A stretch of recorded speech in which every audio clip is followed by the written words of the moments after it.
Thank you for joining us today at Homestead for Life. Today we are going to start making bone broth out of our ham bones. So I recently cooked a ham and now we are going to use all of the leftovers, all of the waste for different things. And the first thing is bone broth. So we are going to start with 3 quarts of water in our slow cooker. And we're going to throw that chunk of bone in there and these little chunks of bone that got cut up with it. And then we're going to add a couple vegetables. So when we're done with this, we're not actually going to keep the vegetables in the broth, okay? So we don't need the part of the celery that you're actually going to cook with normally. We can use these tops and just rough cut them and throw them in there. This is probably quite a lot of celery, but that's okay. We've got an onion that's been sitting in the fridge for a little while. We're going to throw that in there. My carrots I actually have for a ham and bean soup recipe, so you'll see that video soon too. So we're just going to take a handful out of there, chop these up a little bit better than they came, and throw that in there.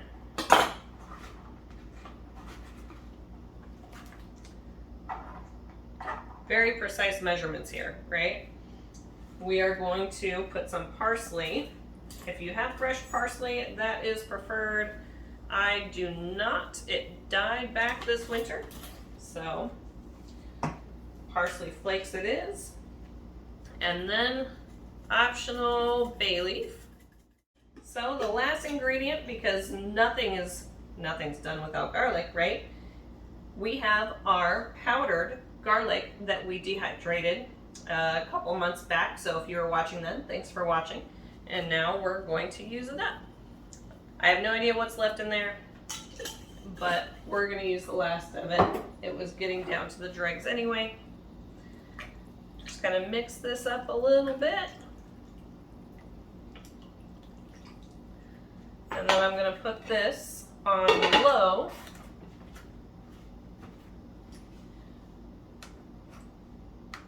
And set it for 10 hours, right? The cool thing about this crock pot is my favorite crock pot I've ever had so far, because after it hits the 10 hours, this is gonna switch to warm, and it's gonna stay on warm until I get around to dealing with it. So once we get around to dealing with it, what we're gonna do is we're gonna put the whole thing, once it's cooled, we're gonna let it sit off for a little while, of course. We're gonna put the whole thing in the fridge and kind of skim off all the oils and fats at the top, because those don't can so well. And then we're going to can the rest, so stay tuned. Our stock has been simmering all night. It's been running on low for about 12 hours. So we are now going to strain off all the stuff, get the bone out of there, and then let it sit in the fridge until all the fat congeals at the top. Then we're going to skim all the fat off the top that we can before we can the broth.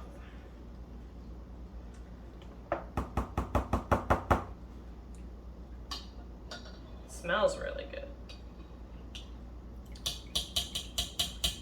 Ironically, most of these same ingredients are going to be in the ham and bean soup we are about to make as well.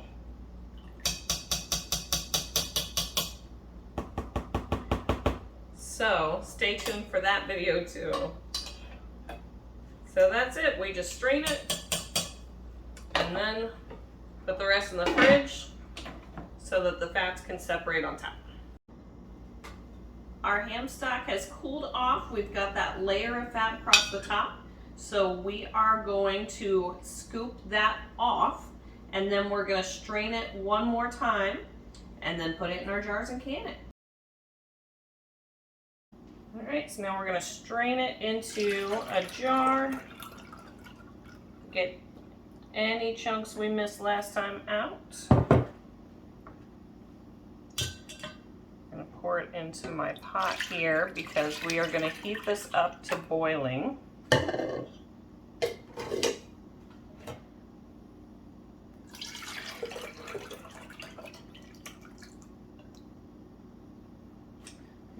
small mess, but it's fairly normal for me.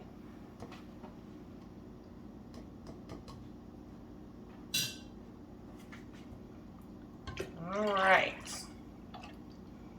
So we've got our strained stock. Now we've got to heat it up to boiling.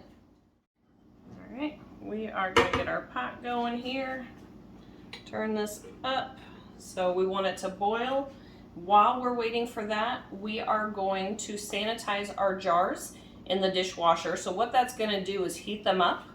We're not actually worried about sanitizing them because if it takes more than 10 minutes of processing time, your canner is going to kill anything that could have been on there anyway. Okay, of course we want our jars to be clean, but we're not worried about the sanitizing part. We just want to get them heated up because we're going to be adding hot materials, hot liquid in glass. So we want to be careful there. All right, check back soon. So our jars are hot. Our ham stock is bubbling away. So now we are going to fill our jars.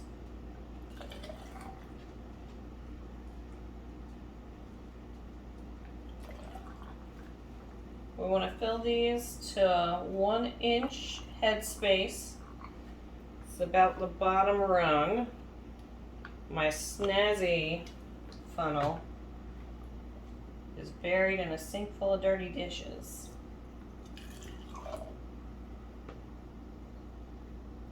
So we are just going to wash the rings. All right, so we've got our jars full. We are going to wipe the rims down with our vinegar. This way we can make sure we've got a good seal when we put the lids on. There's nothing, no crumbs, no broth, no nothing getting in the way of that seal. We're going to pour the rest of our vinegar in the canner to kind of help our jars from being too cloudy.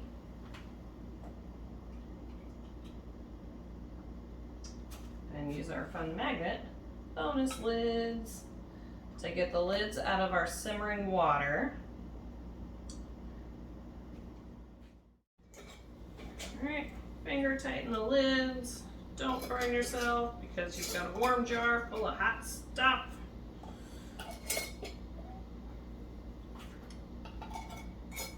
Probably there's some kind of oven mitt or safety stuff you could be using to not burn yourself, but not for me. All right, now we're gonna put them in our jar. Put our jars in our canner. And then we are going to use our lid water, which is pretty roasty, toasty, simmery warm, to fill our canner.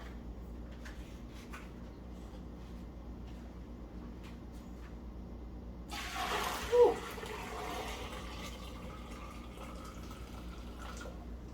Preferably don't pour it all over your counter.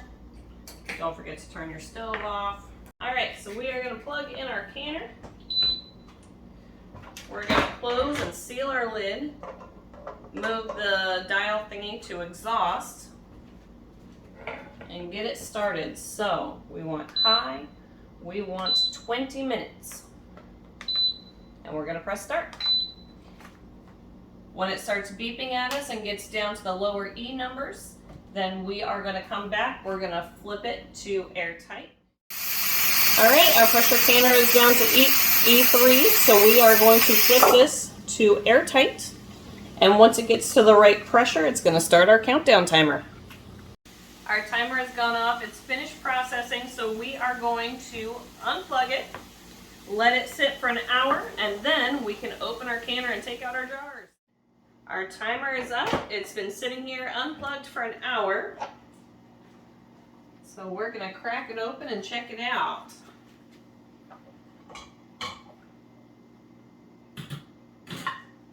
Oh, one just popped. And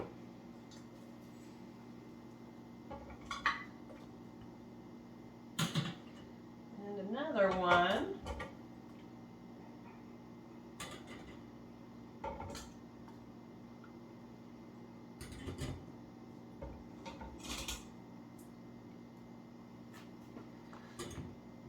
right, we've got our 5 jars, still bubbling a little bit. And it looks like 2 of them have already popped, so we're just waiting for the other 3. Thank you for joining us today at Homestead for Life.